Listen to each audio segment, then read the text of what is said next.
नमस्कार दोस्तों, welcome to learning Indian army. जितना वजनदार ये शब्द है ना, उससे कहीं ज़्यादा भारी इसकी जिम्मेदारी है।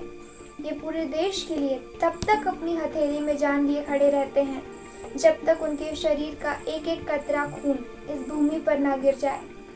कभी ठंड में ठिठुर के देख लेना, कभी तपती धूप में जल के देख लेना कैसी होती है हिफाजत मुल्क की, कभी सरहद पर चल के देख लेना। इस देश का हर एक फौजी खुद से पहले अपने देश को रखता है।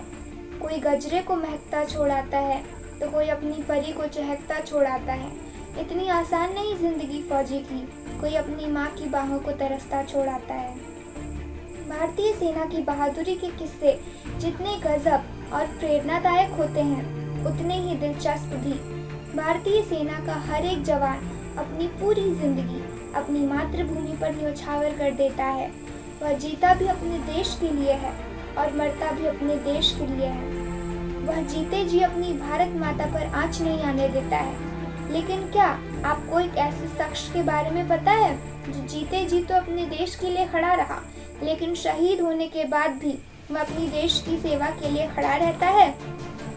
ये कहानी है लगभग 1600 किलोमीटर दूर भारत के सिक्किम राज्य में ठंडी वादियों में बसे नाथुला दर्रा के पास भारत चीन बॉर्डर की। ये दास्तान है बाबा हरभजन सिंह की।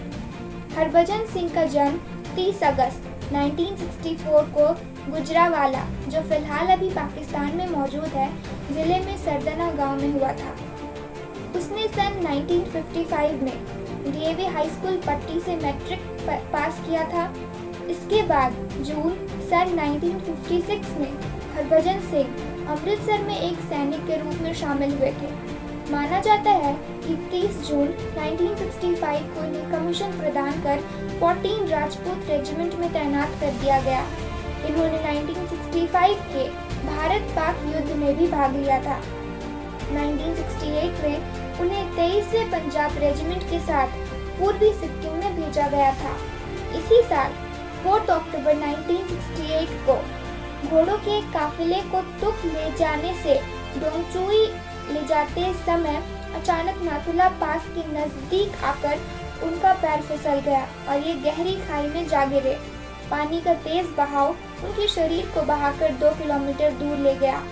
शायद खाई में गिरने और नाले में बहने के कारण महज 22 वर्ष की आयु में उनकी मृत्यु हो गई। हरभजन सिंह को यूं अचानक गुम हो जाने से उनके साथी उनकी खोज में निकल गए। उनकी लाख कोशिशों के बाद भी हरभजन सिंह उन्हें नहीं मिल पाए। कहा जाता है कि लगभग 4 से 5 दिन बाद उन्होंने अपने साथी सैनिक के सपने में आकर अपनी मौत की खबर दी और यह भी बताया कि उनका शरीर कहाँ मिलेगा। खोजबीन करने पर 3 दिन बाद भारतीय सेना को हरभजन सिंह का पार्थिव शरीर उसी जगह मिला जहां सपने में उन्होंने बताया था। भारतीय सेना की यह मान्यता है कि शहीद होने के बाद भी बाबा हरभजन सिंह नाथुला के आसपास चीनी सेना की गतिविधियों की जानकारी अपने मित्रों के सपने में देते रहे हैं, जो हमेशा सच साबित हुई है। हरभजन सिंह ही वे व्यक्ति हैं जिसके कारण चीन इस इलाके में आज तक घुसपैठ करने की कोशिश भी नहीं कर सका है। इसी तथ्य के आधार पर उनको मरणोपरांत में भारतीय सेना की सेवा में रखा गया है। उनकी अपनी भारतीय सेना के प्रति इतनी निष्ठा और विश्वास देकर उन्हें बाकी सभी की तरह वेतन, 2 महीने की छुट्टी आदि सुविधा भी दी जाती थी। हरभजन सिंह का हमारी सेना में इतनी इज्जत है कि नाथुला में जब भी भारत और चीन के बीच फ्लैग मीटिंग होती है तो हरभजन सिंह के लिए एक अलग कुर्सी भी रख दी जाती है। सिर्फ इतना ही नहीं, जब भी भारत की कोई गुप्त मीटिंग होती है तो उनके लिए कुर्सी खाली छोड़ दी जाती है। कहा जाता है कि यदि कोई सैनिक अपनी ड्यूटी करते करते सो जाता है तो उन्हें हरभजन सिंह की थप्पड़ों का सामना भी करना पड़ता है। और यह भारतीयों का अंधविश्वास नहीं है, बल्कि इस तथ्य को चीनी सैनिकों ने भी स्वीकारा है। उनका यह कहना है कि हर रात इस इलाके में कोई एक व्यक्ति सफेद घोड़े पर चक्कर लगाता है। उनकी अपनी देश के प्रति इतनी आस्था को देखकर उनके नाम पर एक समाधि बनाई गई है। लोगों का इस जगह को लेकर बहुत ही आस्था है, लिहाजा श्रद्धालुओं की सुविधा को ध्यान में रखते हुए भारतीय सेना ने 1982 में उनकी समाधि को 9 किलोमीटर नीचे बनवा दिया है, जिसे अब बाबा हरभजन मंदिर के नाम से भी जाना जाता है। इनके मंदिर में बाबा के जूते और बाकी सामान रखे गए हैं। भारतीय सेना के जवान इस मंदिर की चौकीदारी करते हैं। हर रोज उनके बिस्तर ठीक करने के साथ उनके जूते भी पॉलिश करते हैं। वहाँ पर तैनात सिपाहियों का कहना है कि रोज उनके जूतों पर कीचड़ लगा हुआ होता है और उनके बिस्तर पर सिलवटें दिखाई पड़ती है। हर आम सिपाही की तरह उन्हें भी प्रमोशन, बोनस और रिटायरमेंट जैसी सुविधाएं प्रदान की जाती थी।